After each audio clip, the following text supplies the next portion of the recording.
sa mga minamahal na kapatid sa Paisawan, sa mga kamanggagawa ko, sa mga senior citizens, sa mga minamahal naming panauhin, at sa mga manonood ng YouTube channel na ito, isang maalab at mapagpalang umaga po sa inyong lahat. Bago tayo magsimula sa mensahe ngayong umaga, iyuko natin mga ulo, tayo po'y manalangin. Amang banal na lumikha ng langit at lupa, tunay na pinagmumula ng liwanag, karunungan at lahat ng mga pagpapala. Salamat sa iyong mga salita na naghahatid ng buhay. Salamat sa pagpapalang patuloy naming natatanggap sa araw-araw. Dalangin ko po, Ama, na buksan mo ang puso naming lahat upang masaganang mapakinggan ang iyong salitang puno ng kapangyarihan ng Espiritu. Aking dinadalangin, na buksan mo rin ang mga puso ng iyong mga tagapakinig sa labas upang tanggapin ang banal na ebanghelyo ng kaligtasan. Ama, bagamat hindi kami karapat-dapat sa mga kaloob mong biyaya, niloob mo pa rin bigyan kami ng liwanag at pangunawa upang maranasan namin ang hatid ng mga pagpapala. Bigyan mo kami ng sapat na tiwala sa kapangyarihan ng ebanghelyo at karunungang maipahayag ang mga katotohanan tungkol sa iyong kaloob na kaligtasan. Itago mo po ang iyong lingkod sa iyong liwanag at ikaw ay magdinig sa aming kalagitnaan. Patnubayan mo, Ama, ang iyong bahay-sambahan at maghari ka nawa sa aming mga puso. Ito po ang aking panalangin sa makapangyarihang pangalan ni Jesus. Amen. Purihin natin ang Panginoon. Sige po, para tayo nagtitipid sa ating papuri sa Panginoon. Nakahanda na po ba tayong lahat?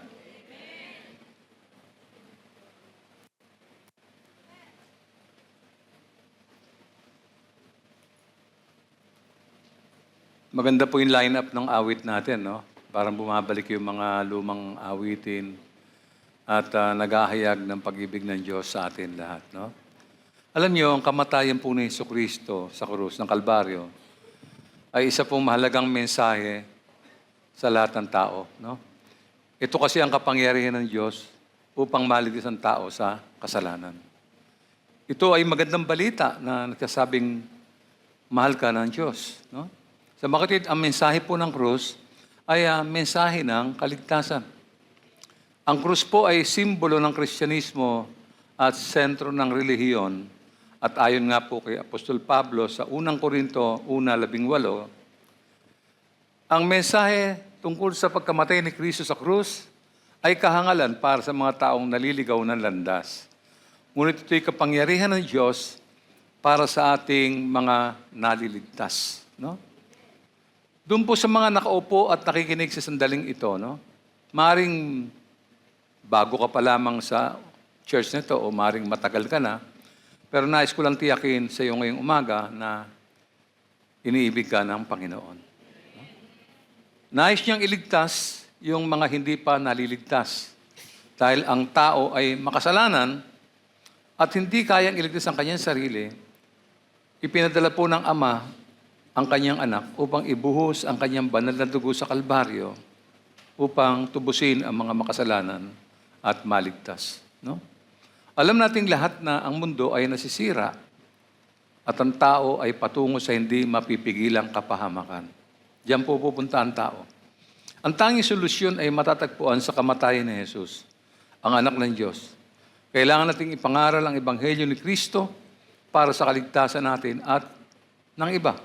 Sapagkat inihahayag nito ang mabigat na kasasapitan ng tao at naghahayag rin ito ng mga kamanghamanghang biyaya ng Diyos at nag-aalok ng pag-asa sa mga napapahamak.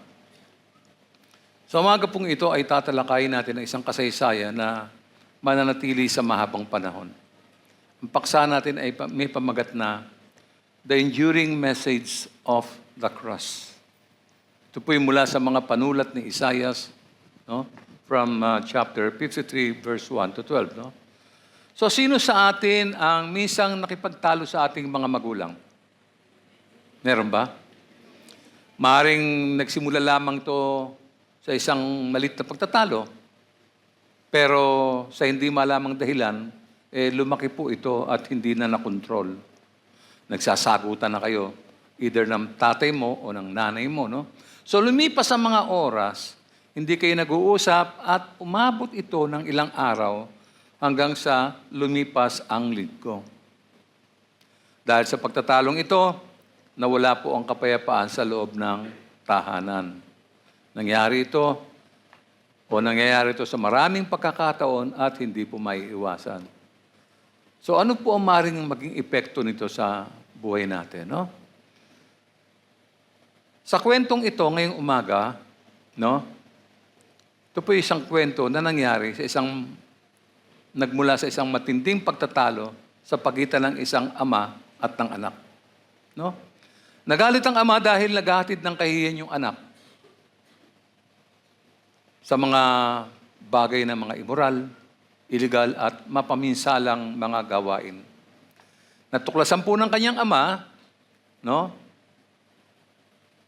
na may ginagawang hindi mabuti yung kanyang anak. Kaya ang ginawa niya, nakiusap siya sa anak na talikuran ito. Kaya lang, hindi po nagustuhan ng anak na sinabi ng kanyang ama, kaya humaba ang kanilang pagtatalo. Nangyayari po ba ito sa inyo? Parang wala, no? Parang ang babait, ano? Walang pagtatalo, no? Okay. Pero dito may pagtatalo. Dahil sa pangyayaring ito, labis po na nagdamdam yung anak at sinabing aalis siya sa kanilang tahanan at mamumuhay ng sarili at sumumpang hindi na muling babalik. Kalungkot, ano? Kinabukasan, maagang umalis ang anak sa kanilang tahanan. No? Iniwan niya nagdurusang puso ng kanyang ama. Sa kabila ng lahat ng mga pangyayari, alam niyo, hindi po nawala ang pag-ibig ng ama sa kanyang anak. Ang kanyang pagmamahal ay hindi nabawasan, walang bahid, wala hong pagbabago, at walang hanggan. Subalit, siyempre, kinasusuklaman niya ang mga kasalanan ginawa ng kanyang anak. Kinasusuklaman niya ang mga kasalanan yun gaya ng pagkasuklam ng sino mang ama na makitang sinasaktan ng kasalanan ang kanyang sariling anak. Totoo naman po kasuklam-suklam ang kasalanan sa buhay natin. Katunayan, ito po ang sumisira ng ating relasyon sa Diyos. Ang kasalanang hindi pinagsisihan at hindi tumanggap ng kapatawaran ay magsisilbing sagabal sa pag-ibig ng ating amang nasa langit. Ito po'y ayon sa aklat ni Isaias sa 59:2. Basahin natin to. Ang inyong mga kasalanan ang siyang naglayo sa inyo sa Diyos at yun ang dahilan kung bakit niya kayo tinalikuran at ayaw nang makinig sa inyong mga dalangin. May diferensya. Pag hindi po maayos ang ating relasyon sa Diyos, sa anumang dahilan, ito po yung dahilan kung bakit natatalikuran tayo at yung mga panalangin natin ay hindi natin maipatotoo pag-araw ng Biyernes. No? Kaya nangyari ang krus dahil sa kasalanan. Ang krus ay maliwanag na naghahayag tungkol sa kasalanan at kaligtasan. Ipinahayag ng krus ang tungkol sa Diyos, ang kanyang katwiran at ang kanyang pag-ibig. Kaya magandang pakinggan natin ang mensahe ng krus. Roman number 1. The cross tells us of God's hatred of sin. Maliwanag po yan. Wala na po tayong pwedeng tanungin dyan. No? Galit ang Diyos dyan. Kinamumuhian po niyan. Ano po ang ipinahayag ng krus tungkol sa Diyos? Inihahayag ng krus na ang kasalanan ang siyang naglayo sa atin sa Kanya.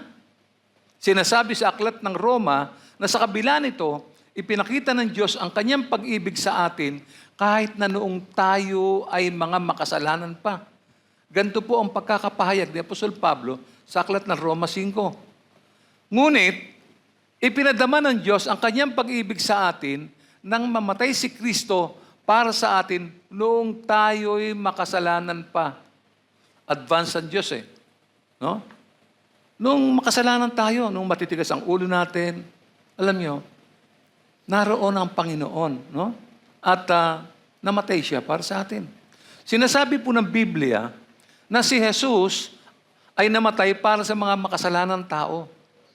Tinanggap niya ang parusang nararapat sa atin dahil sa kasalanan. At ginawa po niya ito upang iharap tayo sa Diyos nang walang bahid ng dungis at kasalanan. Bakit po? Well, because, letter A, God hates sin. God hates sin. Kinamumuhian ng Diyos ang kasalanan, hindi lamang dahil walang galang tayo sa Kanya, kundi ipinapahamak tayo ng kasalanan. Ang Diyos ay banal, kaya't kinasusuklaman niya ang kasalanan. Ganito po ang ginawang paglalarawan ni Propeta Jeremias sa Biblia sa 23:19. Ang puot ni Yahweh ay parang bagyong nagngangalit, parang nag-aalimpo yung ipo-ipo na kanyang pababagsakin sa masasama. Take note. Babala po ito sa banal na kaparusahan ng Diyos laban po sa mga huwad na mga mangangaral. Yung mga maling doktrina, maling prinsipyo, ipinahihiwatig po ng talata na ang Diyos ay maghahatid ng kahatulan. Take note, maghahatid ng kahatulan sa mga taong nagliligaw sa pamamagitan ng mga maling aral ng katwiran at kaligtasan. Tandaan mo yan. Ang talatang binasa natin ay paglalarawan ng isang mabangis na ipo-ipo na magpapabagsak sa mga masasama upang ipakita ang puot ng Diyos. Kita nyo? So, ganito naman po ang inihayag ni Propeta Ezekiel tungkol dito sa 18:4. Sabi niya, akin ang buhay ng lahat ng tao, maging sa ama o sa anak, at ang kaluluwang magkasala ay mamamatay. Pastor, hindi pa naman nangyayari ngayon yan eh. Ang dami naman makasalanan. Masing nga sa loob ng church eh. Hindi pa. Hindi pa. Kasi nung sabihin ng Panginoon yan, sinasaalang-alang niya yung mga, baka may mga effort pa tayong gagawin para magbago, para ayusin yung buhay natin. Pero ang mga tao ay mananagot sa kanilang mga gawa. Wala pong duda. Ang kasalanan ng isang henerasyon ay hindi po dapat maipasa sa susunod na henerasyon. Kung makasalanan ng tao dito sa church, tigil na kayo. Huwag nyo na ipasa sa mga anak nyo yan, sa mga apo nyo yan. Tigil na, ganyan na lang yan. No? No? Maliwanag yung sinasabi ng talata na ang lahat ng kaluluwa ay sa Kanya, ang kaluluwa ng Ama, gayon din ang kaluluwa ng anak ay Kanya, ang kaluluwa na nagkasala ay mamamatay. Hindi po pagbibiro. Hindi po nagbibiro ang Panginoon Diyos. Seryoso po ito. Baka iniisip mo na, hindi naman mangyayari yan. At kung babasahin natin ang aklat ng Roma, seryoso po ang pagkakasaad ni Apostol Pablo tungkol sa isyong ito. Ang sabi niya sa Romans 1:18, nahahayag mula sa langit ang puot ng Diyos laban sa lahat ng kalapastanganan at kasamaan ng mga taong dahil mismo sa kanilang kasamaan ay hinahadlangan ang katotohanan. Biro mo yung kasalanan natin abot hanggang langit. Yung kasalanan natin, abot hanggang langit yan. Lalo na yung mga taong hinahadlangan yung katotohanan. Lalo na yung mga taong lapastangan. Hindi naman aaminin yan eh. Sabihin nila, hindi naman eh. No? Yung mga hindi namumuhay ng matuwid, kahit na alam nila, may mga aral na sila, napapakinggan nila yung aral dito every Wednesday at sa mga panalangin, sa mga aral ng panalangin. No? Hindi namumuhay ng matuwid, mananampalataya man o hindi. Makakaranas po yan ang puot ng Diyos. Ang puot ng Diyos, ang maghahatid ng kahihinatnan kung ano ang pinili nila. No? Binigyan tayo ng Diyos ng kaalaman kung ano po ang tama at mali. No? Kaya walang may dadahilan ang sino man sa atin. Yan ang tiyak. Ipinapaalala rin sa atin, prophetically, na sa krus, si Jesus po ay sinugatan dahil sa ating mga pagsuway. Nagdusa siya dahil sa labis na kasamaan. Pinarusahan siya para sa mga kapakinabangan natin. Sapagkat labis ang pagkapot ng Diyos sa kasalanan. Noong una, hindi ko po alam yan, hindi ko masyadong masukat yan. Gaano ba napuput ang Diyos sa mga kalapastanganan ng tao? No? Wala tayong idea, no? No? Kaya mali po yung katwiran ng tao na dahil ang Diyos ay mabuti, ang lahat daw ay maliligtas. Mali po yun. At kung saan nila napulot ang aral na ito, tiyak na hindi galing sa Biblia. Hindi po galing sa Bible yan, na mabait ang Diyos at maliligtas ang lahat. Hindi po, wala pong ganyan. Wala po nakalagay sa Bible yan. No? Tandaan natin na letter B, God has not gone soft on sin. No? Hindi po magaang ang kamay ng Diyos sa kasalanan. No? Inilalarawan ng Diyos ang kasalanan at malinaw na inapopuotan niya ito. Doon po sa napakaraming teksto na ating mababasa, narito po ang ilan sa mga kasalanan. Halimbawa, yung kasalanan ng abomination. Ano ibig sabihin yan? Kasuklam-suklam. Ang abomination po ay isang bagay na lubang kasuklam-suklam. Masama at makasalanang individual. Isang gawaing ubod ng kasamaan. Mataas po yan yung abomination. No? Ikalawa, vile. Ito naman, napakasama. Naglalarawan ito ng isang kasalanang sinasadya. Walang halaga sa moral ng tao. Ito ay maaaring ding mga hulugan ng paghamak o pag-uusig sa katwiran. Mga taong binabaluktot ang katotohanan. May Biblia na binabaliktad pa. No? Ito po yung nakikita ko sa mga YouTube na yun daw, kasalanan, hindi raw ihatid yung tao sa impyerno. Isipin niyo, saan niya nakuha yung aral na yun? Napakasama. Next is despicable. Ano ibig sabihin yan? Kalait-lait. Kalait-lait. Isang tao na siyang dahilan kung bakit walang katarungan sa mundo. Ito ay maaaring tingnan bilang taong kasuklam-suklam at hindi karapat-dapat na igalang o isaalang-alang man lang. Masamang loob, may puot at galit, awayan at paninirang puri, kasama ang lahat ng uri ng mga masamang hangarin. Kinapupuotan po ng Diyos lahat yan. Next is detestable. Kamuhi-muhi. Sino mang lumalapastangan sa Diyos, lumuluwalhati sa kaharian ng demonyo, nagpaparumi sa isang tao, nagbibigay daan sa mga demonyo o kung hindi man ay nag-aalis ng kaluwalhatian mula sa Diyos. Isang pusong mapanlikha ng masama, mga paa na mabilis lumusong sa kasamaan, bulaang saksi, sinungaling at isang taong nag-uudyok ng kaguluhan sa loob at labas ng church.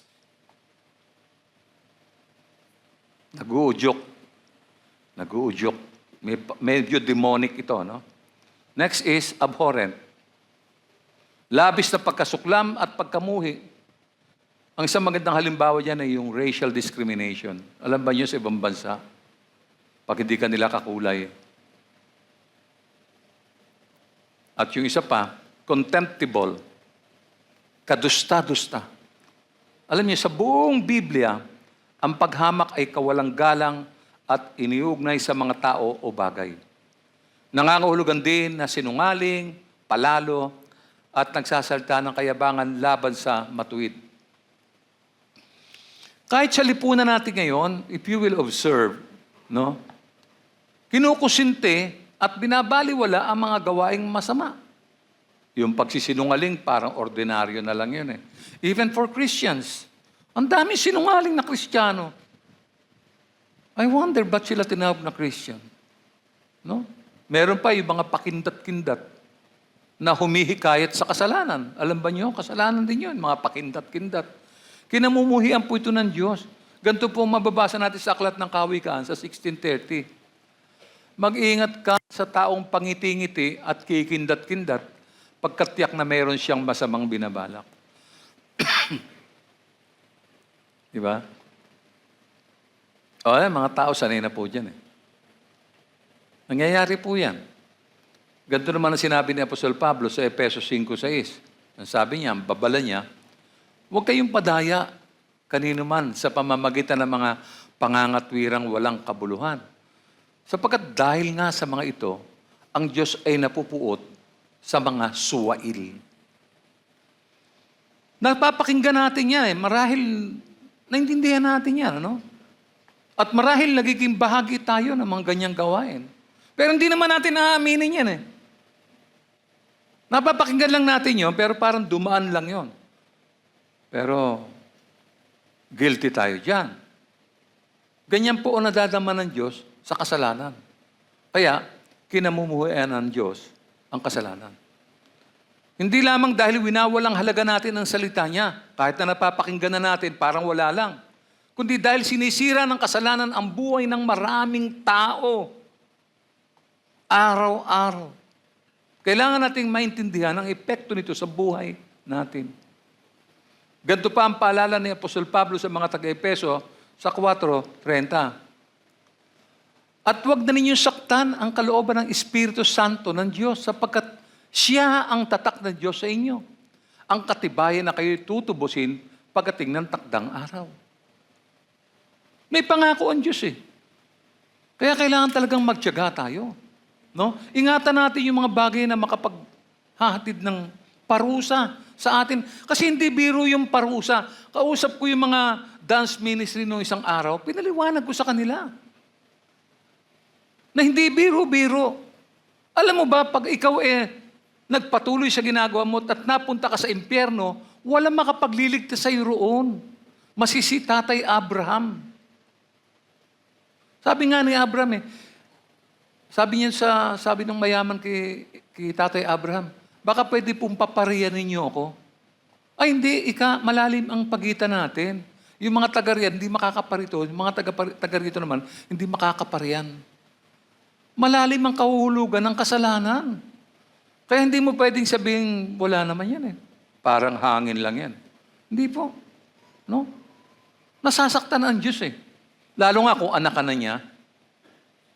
Pag anak ka na niya, ibang klase Alam mo yun? Walang pwedeng makasakit ng kalooban niya kundi yung anak niya. Yung ginawa niyang anak. No? So, ang mananampalataya ay maaring maghatid ng kalungkutan sa espiritu, sabi ng aklat, sa pamamagitan ng makasalanang mga gawa. Pinag-ugnay-ugnay nito ang ilang critical na idea. Una, ibig sabihin, yung mga naligtas na ay may kakayahan pa rin magkasala. Wala kahit ando doon na yung mga principles Alam mo yun? Tagal mo nang ang Christian, hindi ka naman nag-share. Hindi ka nagpapatotoo, hindi ka nahiya sa sarili mo. Kaya talaga, no? Parang wala kang pagsasaalang-alang sa ginawa ng Diyos, no? Pangalawa, nangangahulugan na ang Diyos ay nagmamalasakit sa kung paano tayo mabubuhay sa sandaling maligtas tayo. Yun ang pinag-aalala ng Panginoon Ngunit ang tao ay talagang likas na makasalanan. May tinanggap ng aral, patuloy pa rin sa masasamang gawain. At makikita mo yan sa kapaligiran. No? Ganito po sinabi ni Propeta Isaiah sa 53:3. Hinamak siya ng mga tao at itinakwil. Nagdana siya ng hapdi at hirap. Wala man lang pumansin sa kanya. Binaliwala natin siya na parang walang kabuluhan. Exactly. Di ba? Christians, ganyan po Why would I talk about people outside the church? Di ba magandang kausapin mo yung mga kapatid mo, yung mga Kristiyano, mga nagsasabing Christian sila, mga na-born again sila, mga nabautismo na raw sila? Sila yung object o subject ng paksang ito. Hindi po yung mga tagalabas. Kung may aamot mga biyaya sa kanila, pasalamatan nila yan. Pero ang talagang drive nitong message na to ay yung mga Christians. Or so-called Christians. Balik tayo sa kwento ng mag-ama, yung kanina, no? So, ganun din ang naramdaman ng ama sa kasalanang sumisira sa buhay ng anak na sa kwentong pinag-uusapan natin ngayong umaga. So, maaga pong umalis ang anak, kaya labis ang kalungkutan sa puso ng kanyang ama. No? Umalis ang anak, no? Sa kabila nito, hindi po maaring pabayaan ng ama ang anak. Ang ginawa ng tatay na ito, no, ay nagplano siyang hanapin ang anak at siya'y nanalangin sa Diyos. So, pinunta niya ang mga lugar na maaring kinaroroonan ng kanyang anak. Sinubukan rin niya ang bawat impormasyong nakalap niya. Ang kaso, bigo nga po siya. Hindi niya makita. No? Pagkatapos ng masigasig na paghahanap, mahabang panahon, sa wakas, nakakuha siya ng impormasyon at nalaman niya ang bawat, nakita niya na sinubukan po niya puntahan yung lugar na maaaring kinaroroonan ng kanyang anak. No? At pagkatapos ng masigasig na paghahanap, sa wakas, nakakuha siya ng impormasyon, nalaman niya ang kalsada kung saan sinasabing tumutuloy yung kanyang anak.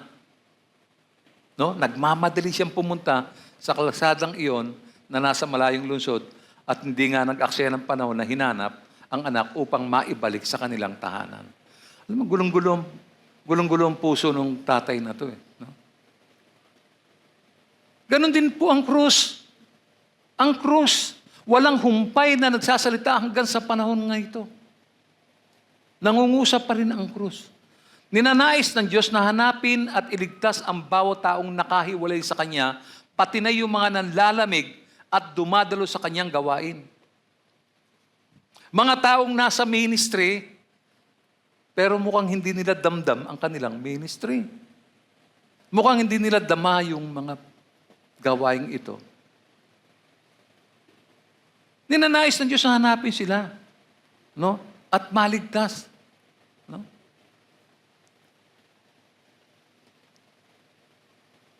Marahil nag-iisip ka, oo nga, may mga kulang ako eh. Napabayaan ko. Minsan hanggang pagmumuni-muni lang tayo. Oo nga. Kailangan talaga ng revival. No? Pakinggan natin ang pangmatagalang mensahe ng krus. Puntaan natin yung Roma number 2. The cross tells us of God's sacrificial love. No? Ang dakilang sakripisyong ipinakita ni Jesus sa krus ay larawan ng pag-ibig. Yan yung picture ng love. Inialay niya ang kanyang buhay para sa mga makasalanang tulad natin dahil mahal niya tayo. Now, look again at the text. Isaiah 53, 4-7, basahin natin. Tunay ngang inalis niya ang ating mga kahinaan. Pinagaling niya ang ating mga karamdaman, subalit inakala nating iyo'y parusa ng Diyos sa Kanya.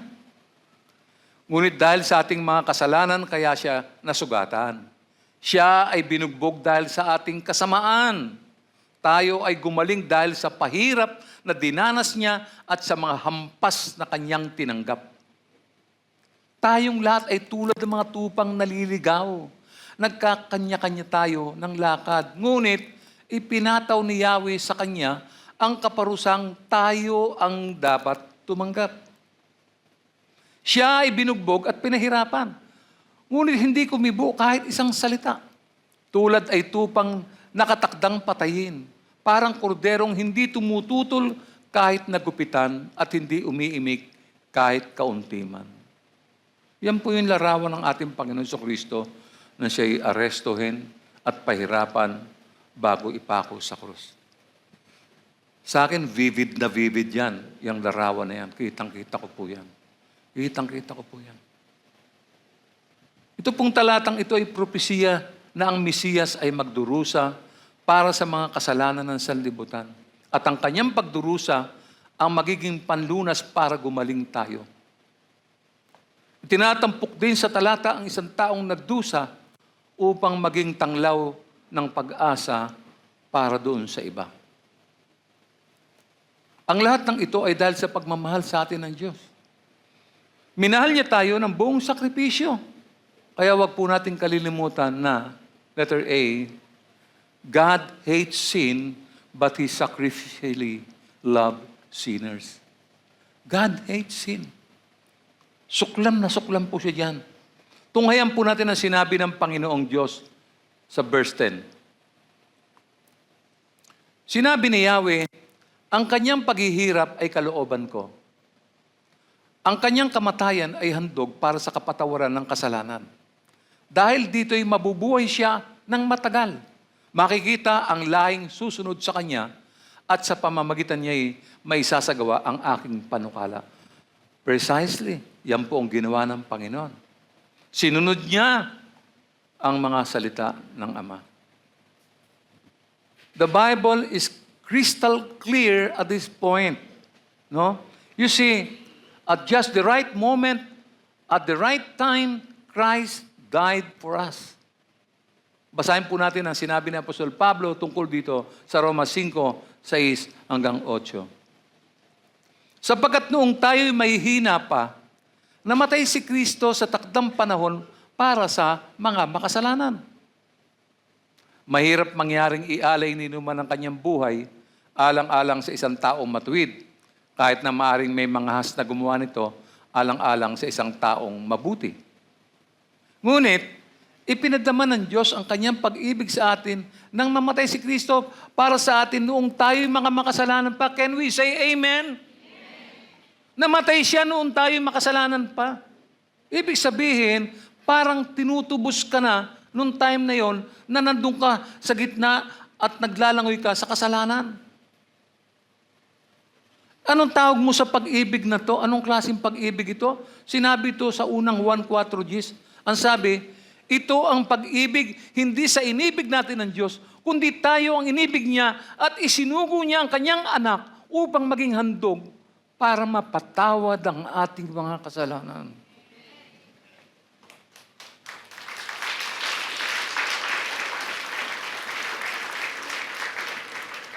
Mag-isip ka ng pangalan ng isang tao na nagmamahal sa iyo ng sobra. Sige, isipin mo ngayon, sino yun?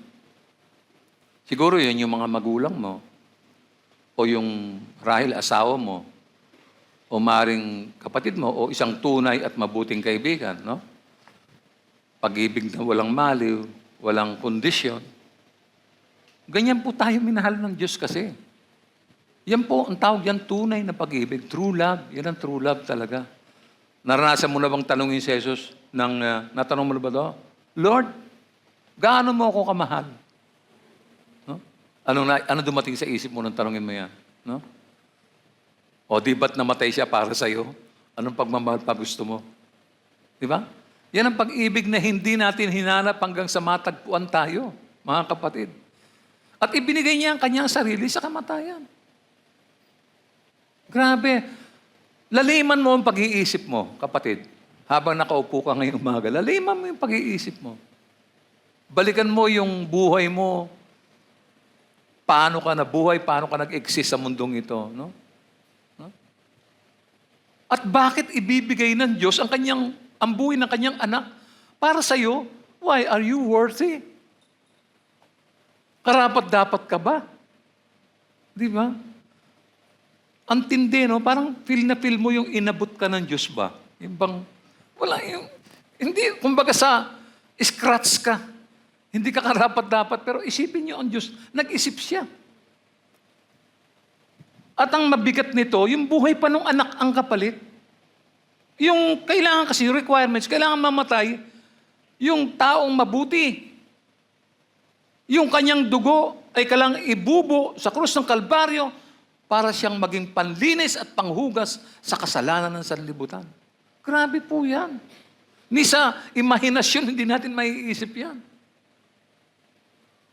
So, balikan natin yung ating kwento. Sa ating kwento, labis na minamahal ng ama yung kanyang anak. Ipinakita niya ito, no? Kaya, walang patid at patuloy siyang hinahanap nito. No? Nang makarating ang ama sa lungsod kung saan nanunuluyan yung anak, sobrang pagod na, humihingal po siya. No? Hindi siya nakatulog at nakakain ng maayos simula nung hanapin niya yung kanyang anak. May edad na rin kasi itong tatay na ito, no? So naubos na rin yung dala niyang pera. Kinakailangan niya matulog sa kalsada dahil wala siyang pambayad doon sa bahay panuluyan. Walang pera eh. Patuloy siya naghahanap hanggang sa makita niya yung isang gitarista na tumutugtog sa tabing daan. Huminto siya at umupo siya sa tabi nito at ikinuwento niya yung karanasan niya tungkol sa kanyang anak. Yung gitarista naman, medyo alam niyo yun, nalungkot siya sa sinapit ng mag-ama. No? Bunga nito, nag-alok po yung gitarista na sabi niya, tutulungan kitang maghanap sa anak mo. Na-touch kasi siya, no? Naalala ng ama ang paboritong awitin, no? Ng kanyang anak, kaya, no? Tinanong niya yung gitarista kung alam niyang tugtugin yung lumang awiting, Great is the Lord. No? Kinanta natin kanina, Great is the Lord. No? Naalala kasi ng ama, ito yung paboritong awit ng kanyang anak. Umaatin yung anak sa church eh. Umaatin siya sa church. Ito yung paborito niya. Kinakanta niya to pagka naglalakad silang pauwi ng tatay niya. No? So, sandaling iyon, hinawakan ng gitarista yung kanyang gitara at tinugtog yun po yung himig ng awit. Dahil kabisado niya po itong great is the Lord no? So naglakad silang magkasama at habang lumalakad, tinutugtog ng gitarista ang gitara at umaawit naman yung ama. Ganito ang himig ng awit Great is the Lord and most worthy of praise. The city of our God, the holy place, the joy of the whole earth. No? The joy of the whole earth. No? Patuloy na umaawit po yung ama. Lumilinga-linga at nananabig, nagdarasal. So, inilalarawan po ng ama na ito ang walang humpay na paghahanap ng Diyos sa mga nawawala at naliligaw. So, kailangan natin pakinggang mabuti ang mensahe ng krus. Sabi po sa Roma number 3, the cross tells us how far God would go to save us. Tingnan nga natin uli yung pag-ibig nito sa verse 10. Sabi niya, ito ang pag-ibig, hindi sa inibig natin ang Diyos, kundi tayo ang inibig niya at isinugo niya ang kanyang anak upang maging handog para mapatawad ang ating mga kasalanan. This is a great love. Pansinin natin, mga kapatid. Pansinin natin.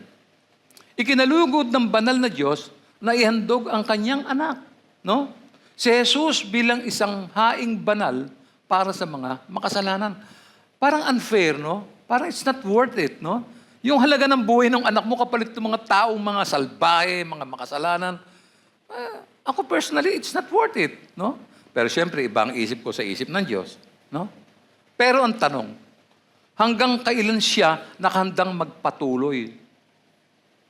Meaning, God, sapat nang makita ng Diyos Ama ang kanyang anak na nag-alay ng kanyang sariling buhay bilang handog para sa kasalanan. Isipin ninyo mga kapatid. Now, come to think of it, no? Ang Panginoong walang hanggan ay nasugatan para sa mga makasalanang sanlibutan. Yun po yung issue. Nagsakripisyo ang prinsipe ng langit para sa lahat ng makasalanan. Ang walang kasalanan ay mamamatay para sa mga makasalanan. Ang walang kasalanan ay naging kasalanan upang ang makasalanan ay maging katwiran ng Diyos sa kanyang harapan. Ibinigay ng pastol ang kanyang buhay para sa mga makasalanang tupa. The question is, letter A, how far would he go? How far would he go? Ano pa ang kanyang titiisin? Ang kahirapan sa krus. Alam po nating lahat na ang krus ay binubuo ng dalawang kahoy na magkakrus. Kadalasan, ang biktima ay walang awang hinahagupit muna bago ipako sa krus. Ipapako ang mga kamay at mga paa ng biktima. Sakit nun. Kapag naipako na ang mga ito sa krus, itatayo ang krus at ibabagsak sa hukay, kaya't mapupunit ang mga laman ng biktima sa kamay at sa paa. Sa huli, siya ay tutusukin sa tagiliran sa hindi may paliwanag na sakit. Kuminsan, ang biktima ay mabubuhay ng 2 o 3 araw. Hahayaan lang siya nakabitin doon. At dahil nakabitin ang mga kamay at patuloy dumudugo, bibilis ang pulso at patuloy na dadaloy ang dugo nito. At kung gusto nilang wakasan ang buhay ng biktima, babasagin nila ang mga binti ng biktima. Ahambalusin nila ng bakal para madurog upang hindi na ito makatayo. Bunga nito, ang katawan ng biktima ay manginginig sa labis na sakit. Tiyak na mataas na ang lagnat niya sa oras na ito. Ang pagpapahirap ay lalo pang tumitindi dahil sa labis na pagkauhaw ng biktima at ang hindi maiiwasang kamatayan. Kita na niya Tiniis ni Jesus ang lahat ng ito. Sa loob ng mahabang 6 na oras, 6 hours, nadama niya na sapat na ang kanyang pagdurusa. At sa huli ay sinabi niya sa 1:19:30, naganap na. Iniyuko niya ang kanyang ulo at nalagot ang kanyang hininga. At ayon naman kay Lucas sa 23:46, Sumigaw ng malakas si Jesus, Ama, sa mga kamay mo'y pinagkakatiwala ko ang aking espiritu. At pagkasabi nito, nalagot ang kanyang hininga. Meron pa bang gagandang presentation sa kabutihang ginawa ng Diyos sa ating lahat? Kayong mga nakaupo dyan, meron pa ba kayong suggestion na dapat ginawa niya? O kulang pa ba yung ginawa niya? Meron pa ba tayong idadagdag? Meron pa bang kasalanan dito na kailangan pantubusin ng Diyos? Baka kailangan dagdagan pa ng pahirap. Mga kapatid, ipinakita lamang ni Jesus kung hanggang saan niya handang ialay ang kanyang buhay. How far can He go? This is it. Tinapos niya ang dapat niyang tapusin upang malubos ang piniling layunin ng kanyang Ama. Siya ang daan ng kaligtasan at kapatawaran para doon sa mga magsisisi sa kasalanan at tatanggap sa Kanya. That is the message of the cross. Sa kabilang banda, balikan natin yung mag-ama. Ang Ama ay handang magpatuloy sa abot ng Kanyang makakaya upang hanapin at matagpuan ang anak. Siya at ang gitarista ay patuloy na umaawit habang naglalakad sa lansangan. Matiyagang hinahanap ang anak na nagkasala. Sa tingin nyo, natagpuan kaya ng ama ang kanyang anak? Ano sa palagay nyo? Nagkasama kaya silang muli? Nagkaroon po kaya ng masayang reunion ang kwentong ito? Nakadepende sa inyo yan. Iniisip ko nga baka hindi kaya hinahanap niya ang mga nawawalang anak niya sa church na ito? Mga anak na napapabayaan yung mga ministry, mga anak na malaki na ang pagkukulang, na ginagawang melting pot ang church. Well, sa umagang ito, pakinggan mo ang paanyaya ng Diyos. Pakinggan mo. Binaybay natin ang krus, ang trahedya, ang hirap, ang kamatayan. Ba't hindi ka magbalik loob at makipagkasundo kaagad sa Diyos? No? Alam ng Diyos na nagkakasala ka at nawawala ng pananabik sa kanyang mga gawain. Alam niya ng Diyos, hindi mo itatago yan. Alam mo bang hinahanap ka niya hanggang ngayon? Ang tanong, nararamdaman ba ang pag-ibig na inuukol niya sa iyo? Bakit hindi ka magbalik loob at umuwi sa tahanan ng iyong ama at magkaroon ng panibagong sigla? Diba? Alam nating lahat na may mga pagkukulang tayo sa makapangyarihan Diyos. Alam natin at nararamdaman kahit hindi sabihin na may mga ilang nanlalamig at nakakalimot sa kanilang unang pag-ibig. May panahon pa, kapatid, upang matiyak nating mabuti ang kauwian ng lahat ng ito. Alam na natin kung ano mangyayari sa darating ito. Lahat tayo nagkasala at karapat-dapat na hatulan ng kamatayan. Pero alam natin, sa halip, ipinadala ng Ama ang kanyang bugtong na anak upang iligtas ang mga mananampalataya kay Jesus. Sa halip na tayo, siya ang tumanggap ng parusa na karapat-dapat sana ay sa atin. Inilibing siya at binuhay na muli mula sa mga patay ayon sa Biblia. Kung tunay ka talagang nananalig at nagtitiwala at sabi mo, Christian ka, magandang pagkakataon to. Gusto mo magkaroon ng fresh start? It's about time. Kung hindi mo pa siya tinanggap bilang Panginoon at tagapagligtas kahit kailan, oras na upang isuko mo ang iyong buhay at maligtas sa kahatulan. Upang masumpungan mo ang buhay na walang hanggan sa langit, kapiling ang Diyos. It's as simple as that. Ang Panginoon Diyos ay nanatiling tapat sa buong panahon. Ganito po sinabi ng Panaghoy 3, 22 hanggang 26. Pag-ibig mo, Yahweh, ay hindi nagmamaliw. Kahabagan mo'y walang kapantay. Ito ay laging sariwa bawat umaga. Katapatan mo'y napakadakila. Si Yahweh ay akin, sa Kanya ako magtitiwala. Si Yahweh ay mabuti sa mga nananalig at umaasa sa Kanya. Kaya't pinakamainam ang buong tiyagang umasa sa ating kaligtasang si Yahweh ang may akda. Ang mga talatang ito ay nagbubunyag ng katapatan ng Diyos sa Kanyang bayan. Sa harap po ng mga hamon sa kasalukuyan, ang mensahe po ay nagtuturo na ang habag ng Diyos ay hindi nagbabago at ang kanyang katapatan ay mas dakila kaysa sa tao. Ngayong umaga, simple-simple lang po. Kung nakahanda ka makipagkasundo sa Kanya, gusto mong mawala yung bigat ng dibdib mo, alam mo, gusto mong gumaang ang pakiramdam mo ngayong umaga, para mamaya pagka nagpe-fellowship kayo, masayang-masaya ang loob mo, at saka masarap ng kumain, kasi wala nang hadlang, wala nang babara sa lalamunan mo. Ito yung pagkakataon mo. Ba't di ka magsisi sa kasalanan mo at harapin ang lahat ng ito? No? Simple-simple lang. No? Ang gagawin mo lang, no? Pikit mo ang mata mo, tumayo ka, iyuko ang iyong ulo, itaas mo ang iyong kamay bilang tanda ng pagpapakumbaba at pagsuko sa buhay na Diyos, and gusto mo magkaroon ng fresh start simula sa araw na to. Sige po, ipikit natin ang ating mga mata at kung sino yung gusto makipagkasundo sa Panginoon, be honest. May pagkukulang ka ba? May kailangan ka ba? Kailangan mo ba ito? Yan ang mensahe ng krus sa umagang ito. Sige po. Yes. Sige, tayo lang. Kung feeling mo naman, wala kang kasalanan, wala kang guilty, sige. Magmatigas ka, tigasan mo yung puso mo, okay lang. Pero kung nakahanda kang isuko ang buhay mo ngayon para sa isang masiglang pagbabago, why don't you stand up?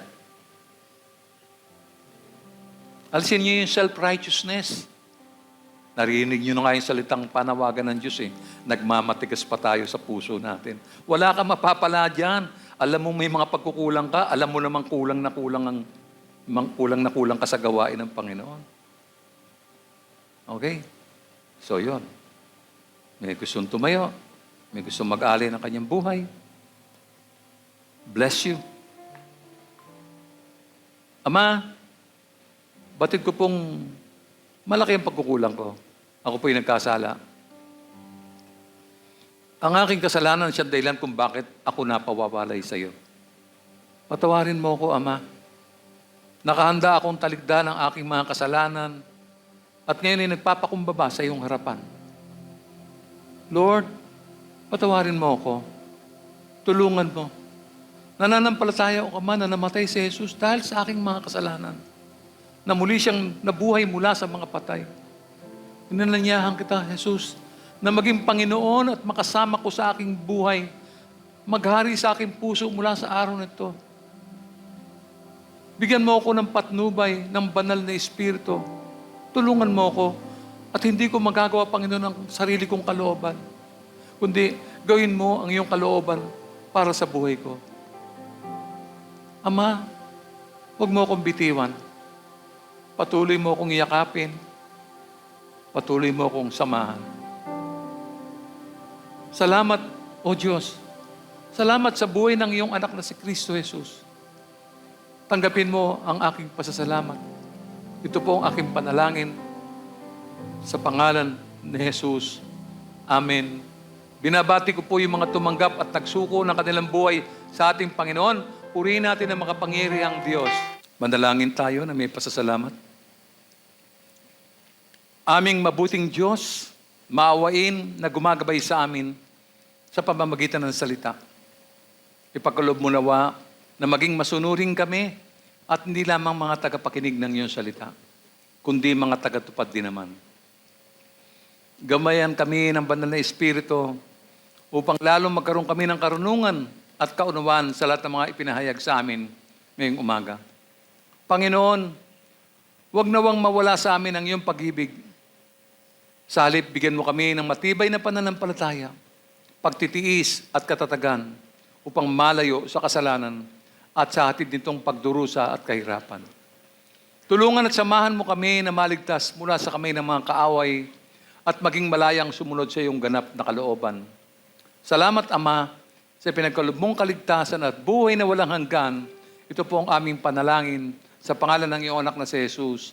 Tanggapin po natin ang pagpapala ng Diyos. Ang biyaya ng Panginoong Jesucristo at ang pag-ibig ng Diyos at ang pakikipisan ng Espiritu Santo ay sumainyo nawang lahat at ang lahat ng mga nagagalak ay magsabi ng Amen. Purihin natin ang Panginoon, magbatian ang bawat isa.